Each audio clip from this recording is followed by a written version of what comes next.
let's explore how global and personal economics connect in simple terms. Picture this. The year is 1989 and you're living in Japan. Your country managed to fully rebuild after World War II, has grown its economy size ninefold in 33 years, and even created Mario Brothers. Things are booming. 32 of the 50 largest companies are Japanese, and Japan is now the second largest economy in the world. What could go wrong?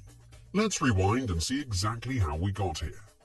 The year is 1945, and World War II has just ended. Japan has surrendered but faced devastating blows with a fourth of its structures destroyed. 82% of its ships gone, their colonies seized, and is now under the power of an American-led Allied occupation force headed by General MacArthur.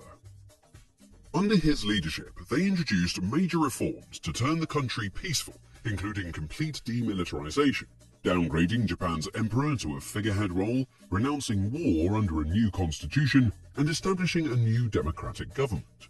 The Allied occupation force also believed the large industrial groups known as Zaibatsu had supported Japanese aggression, so they would enact reforms aimed at eliminating them.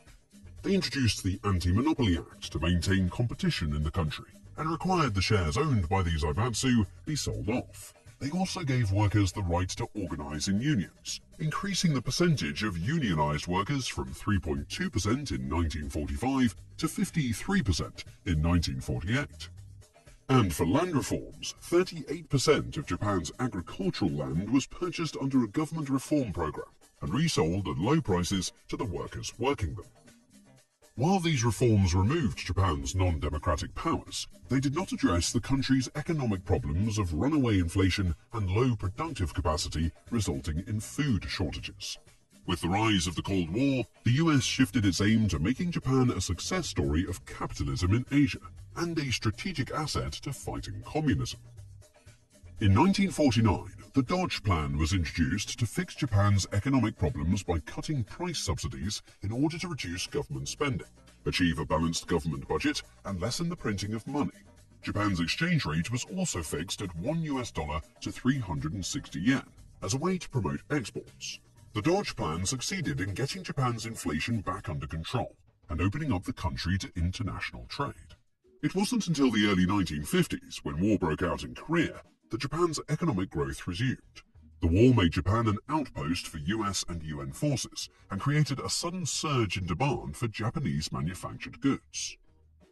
As a small country lacking natural resources, Japan relied on investment-led industrialization and exports to grow rapidly in the 1950s and 60s.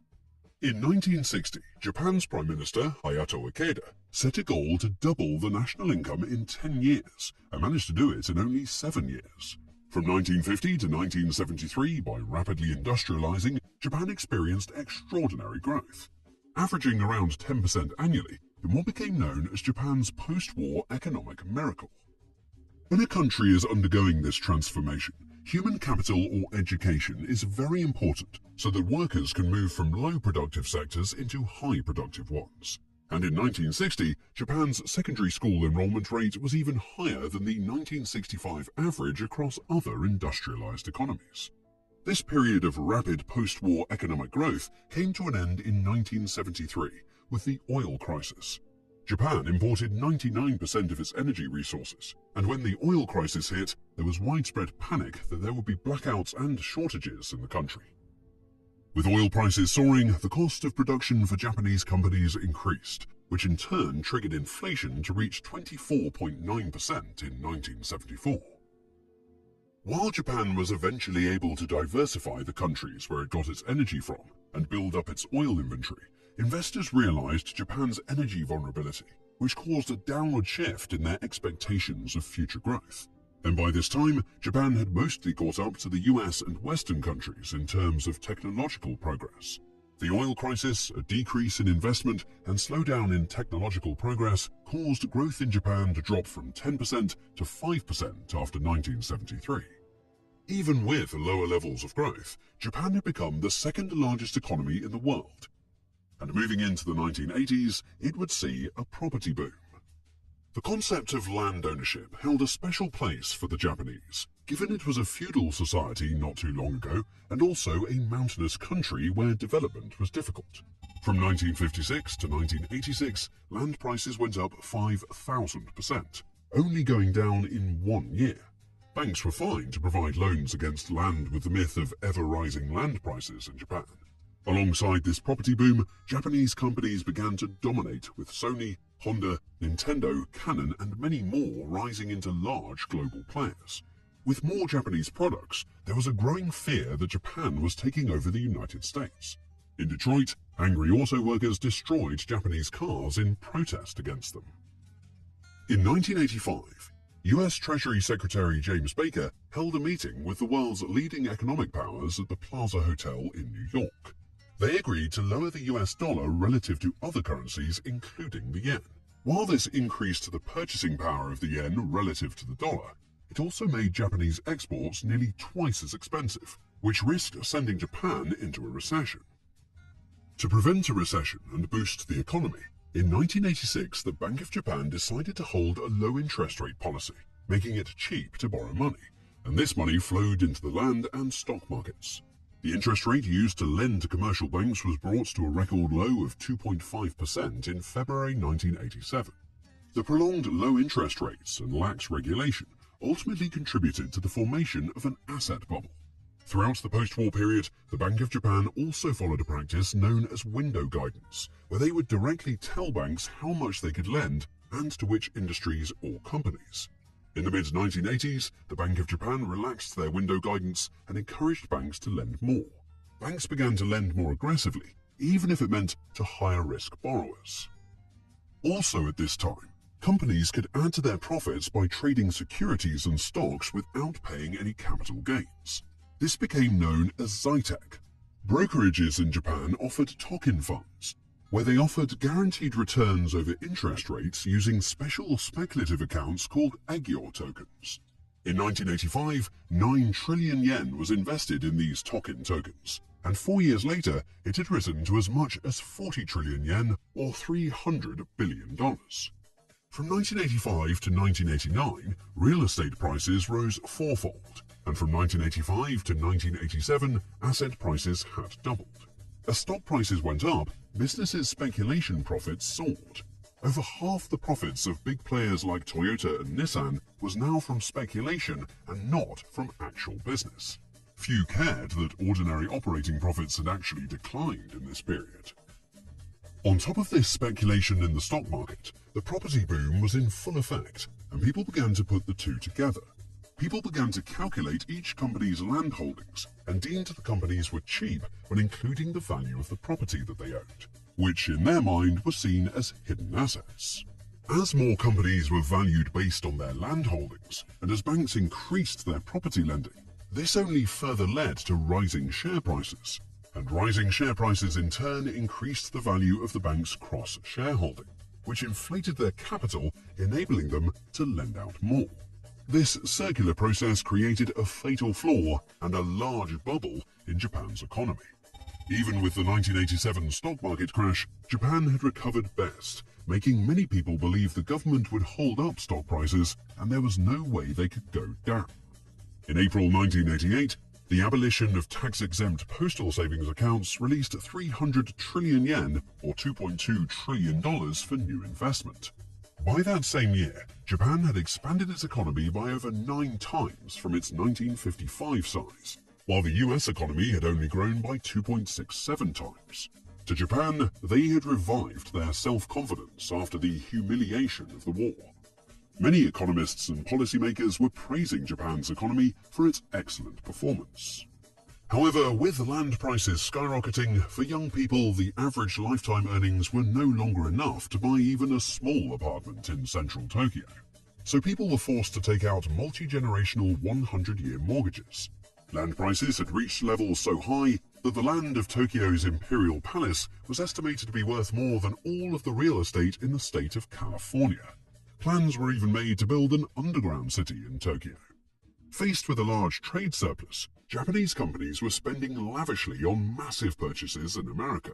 In 1989, Sony purchased Columbia Pictures, and Mitsubishi bought a majority stake in the Rockefeller Center. That only further increased American hysteria of Japan buying up the United States.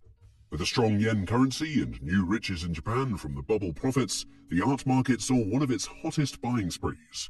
Japanese collectors spent $8.7 billion on world-renowned paintings from the likes of Van Gogh, Renoir, and Monet. In Japan, golf had also become a significant game, played by a third of businessmen, and Tokyo's exclusive Pogane Country Club membership reached prices of 400 million yen, or $2.7 million. The total value of golf memberships in Japan was estimated to have reached an astonishing $200 billion. In December 1989, the Nikkei index would reach a peak of 38,915, and Nomura Securities boldly predicted it would reach 80,000 by 1995. However, Japanese stocks had already increased 3 times faster than corporate earnings, even when including unsustainable speculative profits in company earnings. Things were about to take a dramatic turn. Nearing the end of 1989, Yasushi Mieno was appointed as the new governor of the Bank of Japan, and he set out with the goal to prick the bubble. On Christmas Day, he ordered the Bank of Japan raise interest rates, and the Nikkei would reach its peak just a few days later. Unlike other crashes like 1929, Japan's crash did not happen overnight, but instead the bubble gradually deflated.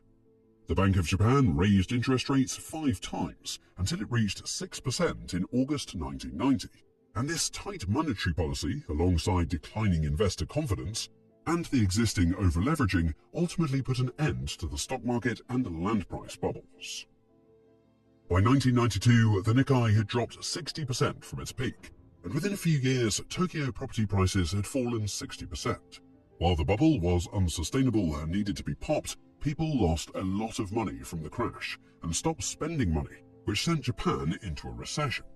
Facing this recession, Japan's government enacted aggressive macroeconomic policies to boost demand by increasing government spending to fund public works and construction, and also by having the central bank lower interest rates to make it cheaper to borrow money. With this, it seemed Japan was recovering from the recession, when in 1997, something else would emerge: a banking crisis. After the bubble popped, many corporations could no longer pay back their loans to banks. Instead of forcing them to pay, many banks decided to give these big companies breaks, either by lowering the interest rates or forgiving part of the loans. These loans, that were unlikely to get paid back, became known as zombie loans, and there were hundreds of billions of dollars worth of them. In a normal competitive environment, these unprofitable companies would shut down, but with the help of the banks, they were allowed to survive. With zombie loans making up large portions of a bank's assets, this put some banks in serious jeopardy, and ultimately led to the first big bank, Hokkaido Takushoku, failing in 1997. The government ultimately had to step in to rescue some banks from collapse. It would take 6 years to a decade for all the zombie loans to be eliminated from banks' balance sheets in a painful process. But the crisis was finally over. During the 2 lost decades, Japan's economy grew 0.8% per year on average in real terms.